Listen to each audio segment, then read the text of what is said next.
திண்டுபகல் கிச்சனுக்கு வணக்கம் ஃப்ரெண்ட்ஸ். இன்றைக்கி நம்ம பார்க்க போகிறது நட்ஸ் தோசை எப்படி சூப்பராக ஹெல்த்தியாக நம்ம வீட்டிலே செய்கிறது அப்படின்றத பார்க்கலாம். அதுக்கு நான் தோசை மாவு யூஷுவலாக எடுத்து வச்சுருக்கேன். கொஞ்சமாக எள்ளு வறுத்து எடுத்து வச்சுருக்கேன். ஊற வச்ச பாதாமும் வால்நட்டும் ரெண்டையும் தோலை உரித்து சின்ன சின்னதாக பொடிசாக கட் பண்ணி வச்சுருக்கேன். கொஞ்சமாக பெப்பர் எடுத்துக்கலாம். போடும்போது ரொம்ப டேஸ்ட்டாக இருக்கும். இப்போ அதுக்கு என்ன பண்ணலான்னா, நார்மலாக தோசை ஊற்றுற மாதிரியே தோசை ஊற்றிட்டு அது மேலே நம்ம கட் பண்ணி வச்சுருக்கிற நட்ஸை மேலாப்பில் தூவிக்கலாம். தூவிட்டு அதுக்கப்புறமா நம்ம எள்ளும் லைட்டாக வறுத்து வச்சுருக்கோம். ஸோ அந்த எள்ளு நான் கருப்பு எள்ளு தான் எடுத்து வச்சுருக்கேன், நம்ம ஊரில் உள்ள எள்ளு.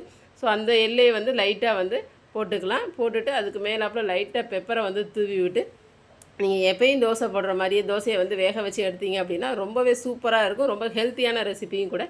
கண்டிப்பாக ட்ரை பண்ணி பாருங்கள். ட்ரை பண்ணி பார்த்து எப்படி இருக்குது அப்படின்றத மறந்துடாமல் கமெண்ட்ஸில் கொடுங்க. புது வியூவர்ஸ் யாரும் பார்க்குறீங்க அப்படின்ற பட்சத்தில் மறந்துடாமல் சப்ஸ்கிரைப் பட்டனையும் கிளிக் பண்ணுங்கள். அப்போ தான் நான் கொடுக்குற அடுத்தடுத்த வீடியோஸை நீங்கள் மிஸ் பண்ணாமல் பார்க்க முடியும்.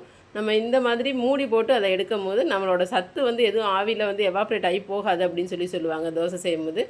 ஸோ அது ஒரு பக்கம் வேகிறதுக்காக நம்ம மூடி போட்டே வேக வச்சுக்கலாம்.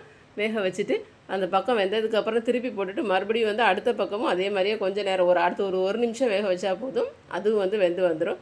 ஸோ கண்டிப்பாக ட்ரை பண்ணி பார்த்து எப்படி இருக்குது அப்படின்றத கமெண்ட்ஸில் கொடுங்க ஃப்ரெண்ட்ஸ். By bye friends. இன்னும் ஒரு நல்ல வீடியோட நான் உங்களை பார்க்குறேன் ஃப்ரெண்ட்ஸ். Thank you friends.